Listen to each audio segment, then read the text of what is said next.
Presiden Amerika Serikat Joe Biden mengingatkan Benyamin Netanyahu untuk tidak menyerang ladang minyak Iran demi menghindari perang habis-habisan di Timur Tengah. Pernyataan Amerika Serikat itu muncul setelah pejabat Iran menekankan bahwa jika ladang minyak Iran diserang, maka sepeda akan menjadi alat transportasi tercepat di Timur Tengah pasca terjadinya perang. Ya, kekhawatiran akan pecahnya perang besar di Timur Tengah menguat setelah Israel berniat untuk menyerang fasilitas nuklir dan ladang minyak Iran sebagai balasan atas serangan Iran ke Israel, pemirsa. Apa efeknya bagi Indonesia jika perang besar terjadi di Timur Tengah? Untuk membahasnya telah bergabung bersama kami, ada pakar pertahanan dan pemerintahan, yaitu ada Pak Anton Permana dan juga ekonom senior dari Universitas Indonesia, Pak Fitra Faisal Hastiadi. Selamat sore Bapak-Bapak semua. Oke, selamat sore Mbak Tisa dan Pak Andro. Ya. Pertama saya ingin ke pakar pertahanan terlebih dahulu. Kalau kita melihat kondisi terkini, akankah kira-kira Israel melakukan penyerangan terhadap ladang minyak Iran? Ya, begini Mbak Tisa, apapun itu secara politik global, geopolitik global kita lihat memang ada perubahan yang sangat mendasar yang terjadi di Timur Tengah pasca Hasan Nasrallah, salah satu pimpinan Hizbullah tewas akibat serangan Israel. Nah, setelah itu Iran juga meresponnya. Dan ini juga adalah pertama kalinya Iran melakukan serangan secara langsung menggunakan senjata hipersoniknya. Sehingga beberapa fasilitas-fasilitas penting di Israel itu juga menjadi korban dan menimbulkan kerusakan yang parah. Nah, artinya di sini saya lihat memang ada peningkatan eskalasi yang perlu kita waspadai di sini. Nah, tentunya dua negara ini mempunyai tipikal yang sama. Pertama, mereka sama-sama mempunyai nuklir dalam tanda petik walaupun mereka sama-sama tidak mengakui, tapi kita publik dunia global pasti tahu. Yang kedua, dua negara ini adalah juga tipe negara ideologis, Israel dengan Zionisnya dan Iran dengan Republik Islam yang kita juga sama-sama tahu memiliki semangat yang progresif dan agresif.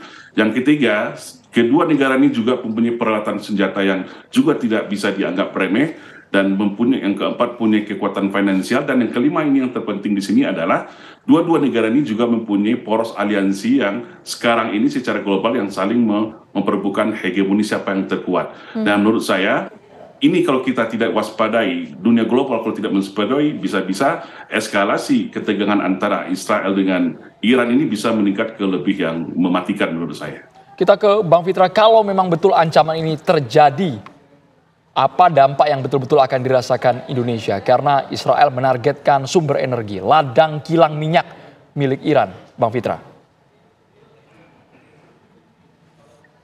Ya, Mas Andro. Jadi dampak yang segera itu adalah pertama kita akan melihat lalu lintas di Selat Hormuz itu pasti akan terkendala, dan itu adalah 21% dari volume lalu lintas minyak dunia. Dan dalam konteks itu, maka kita bicara mengenai harga minyak dunia yang kemungkinan melonjak ke 100 US dollar per barrel. Nah, kalau sudah naik menjadi 100 US dollar per barrel, ini kita bicara mengenai what if dan worst scenario ya. Itu akan kemudian memberikan tekanan kepada fiskal kita untuk mempertahankan harga BBM kita yang di level yang sekarang itu harus ada tambahan sekitar 120 triliun. Nah, kalau sudah 120 triliun itu artinya kalau kita bicara dari sisi defisitnya bisa jebol ya di atas 3% dari GDP. Nah, tetapi ada beberapa simulasi yang coba saya lakukan juga. Sebenarnya kita bisa kemudian meminimalisir ya dampak dari kenaikan harga minyak dunia itu dengan melakukan beberapa langkah-langkah strategis.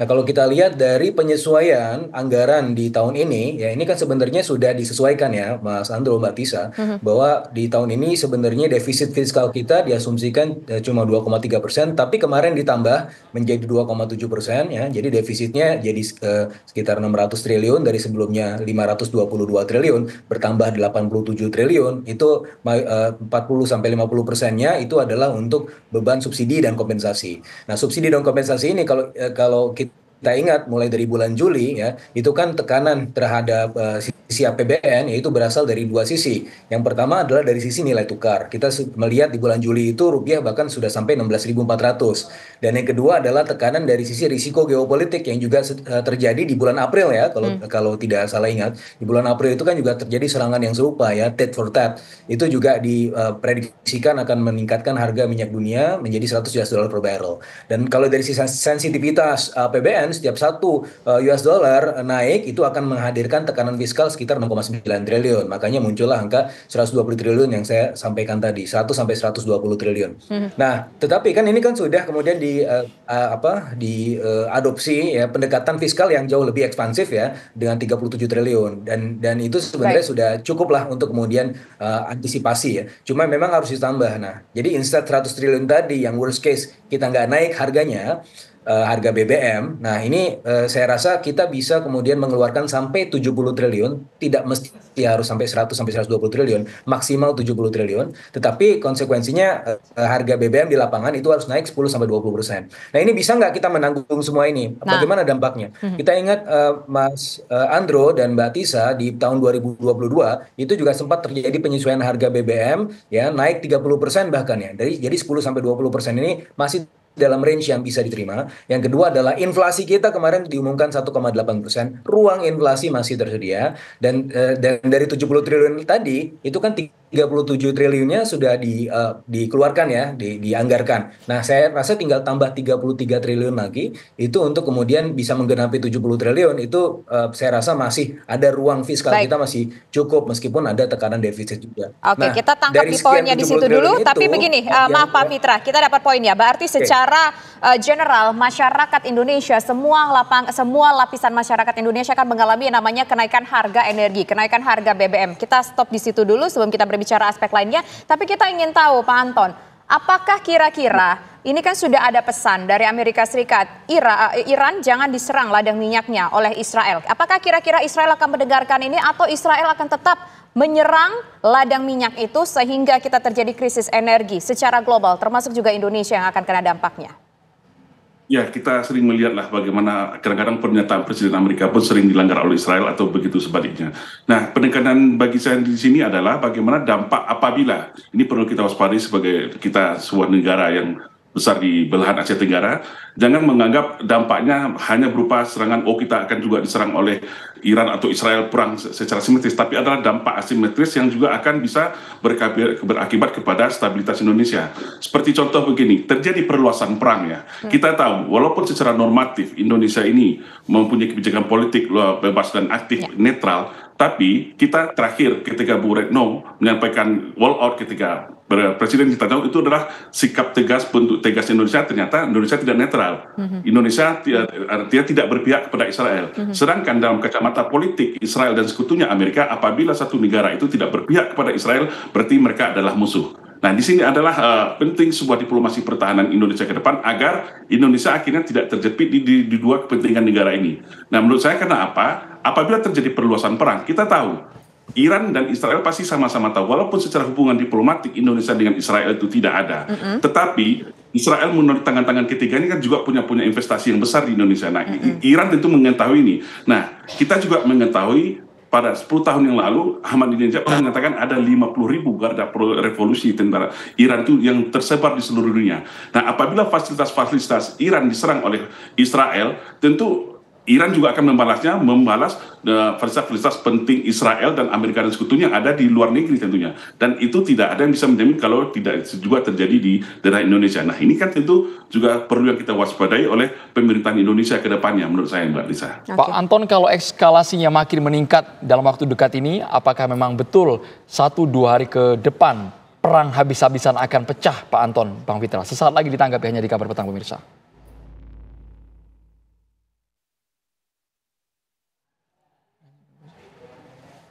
Kita ke Bang Fitra terlebih dahulu. Ada data yang menunjukkan bahwa Iran ini merupakan produsen minyak mentah terbesar kelima di OPEC. Kalau tadi Bang Fitra sudah menjelaskan dampaknya secara spesifik, angka yang sangat dinamis. Tapi kalau secara konkret Mas, untuk kebutuhan pangan, apakah nanti harga Pertamax juga akan signifikan naik atau bagaimana untuk Indonesia, Bang Fitra?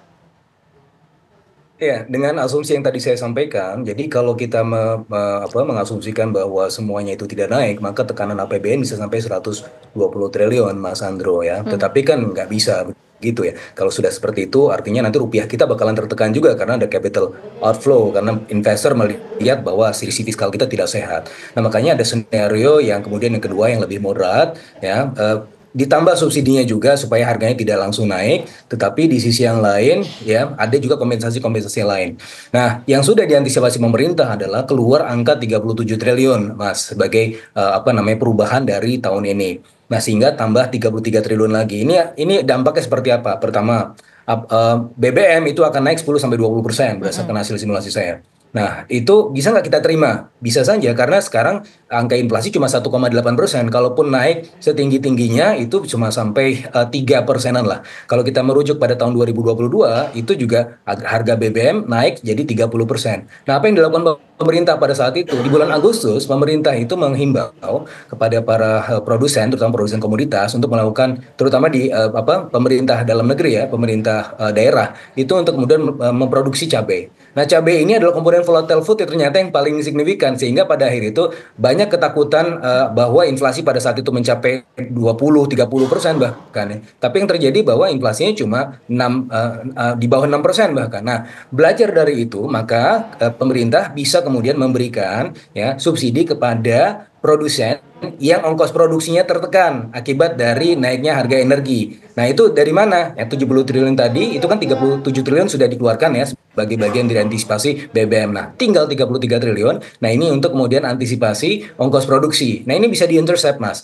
Kenapa ini penting sekali? Karena data 3 bulan terakhir, PMI kita, Purchasing Manager Index in Manufacturing, yang menunjukkan data industri yang sedang terkontraksi, itu terkontraksinya kenapa sih? Karena ongkos produksinya meningkat. Kenapa ongkos produksi meningkat? Karena memang rupiah pada saat itu menjadi sangat rendah nilainya terhadap US dollar, sehingga untuk impor apa-apa mahal.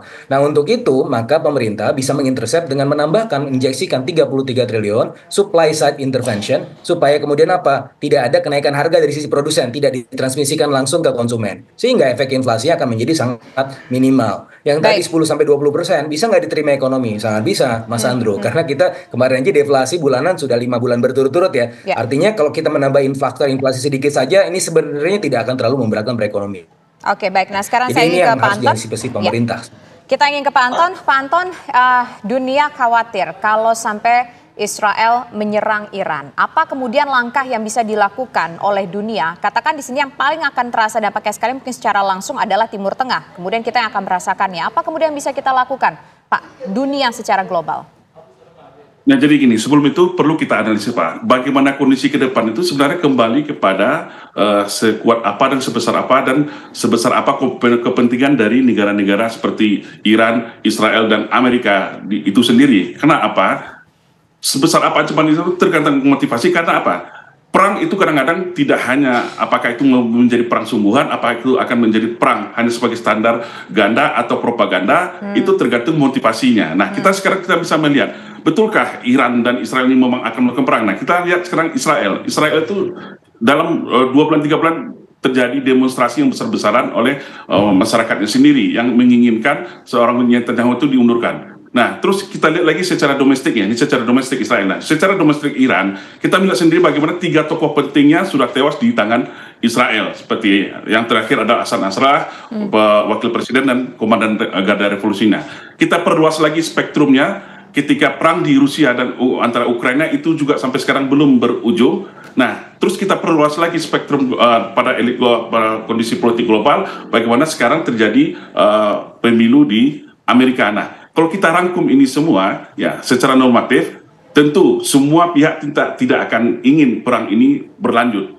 Akan tetapi, seperti yang saya bilang dari awal tadi, motivasi masing-masing negara ini memang itu adalah sungguh-sungguh untuk saling menghabisi atau saling menghancurkan karena merasa dirinya terancam, atau ada balik standar-standar ganda atau propaganda yang untuk menaikkan bargaining posisi mereka dalam tujuan spesifik tertentu. Nah, tentu kembali kepada dunia global. Nah, sekarang yang berperan penting di sini menurut saya adalah Amerika itu sendiri.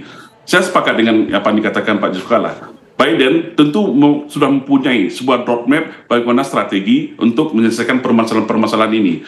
Nah, untuk itu saya tidak ada selain yang bisa menyelesaikan untuk permasalahan konflik antara Iran, Israel, dan Amerika sendiri adalah bagaimana mereka untuk mempertemukan, mencari titik temu. Dan walaupun ini sebenarnya sangat sulit, ya kita tunggu bagaimana motivasi mereka ke depan yang untuk menyelesaikan permasalahan ini. Oke. Demikian Mbak. Singkat saja, saya ingin ke Bang Fitra. Bang Fitra, dengan kondisi yang tidak menentu secara global, begitu apa yang bisa dilakukan oleh masyarakat Indonesia sebagai tips supaya kita nggak menjadi pusing begitu dengan dampak harga minyak yang tinggi dan berbagai macam aspek lainnya. Singkat saja, apa yang harus dilakukan warga? Apakah harus melakukan pengiritan atau bagaimana? Udah masyarakat udah at all sudah mengikat-ikat pinggang, Mbak. Ini sudah tertekan selama beberapa bulan terakhir. Yang harus dilakukan adalah pemerintah sekarang memberikan intervensi yang memadai. Dan saya juga melihat bahwa sebenarnya ada probabilitas bahwa perang ini bisa kemudian menjadi eskalatif karena beda dengan bulan April. Sekarang ini Biden kan menjadi lame duck karena menunggu hasil di bulan November. Tetapi ini kalau kita bicara mengenai tit for tat, ini ada derivat game teorinya, ini Mexican standoff. Mereka tahu kok di belakangnya itu ada siapa aja, di belakang Iran ada Rusia dan China, di belakang Israel juga ada Amerika, sehingga saya rasa ini akan mengikuti pola serupa di bulan April, hingga sebenarnya potensinya adalah variabel utamanya adalah ini Biden mau nggak didengerin sama Netanyahu, karena dalam beberapa pernyataan Biden yang terakhir, ini sebenarnya tidak menginginkan bahwa ini akan eskalatif begitu, Mbak. Baik, terima kasih Bang Fitra Hastiari dan juga Pak Anton Permana sudah bergabung di Kabar Petang. Pemirsa, bentrokan terjadi antara demonstran pro-Palestina dengan polisi Italia di kota Roma. Informasinya sesaat lagi.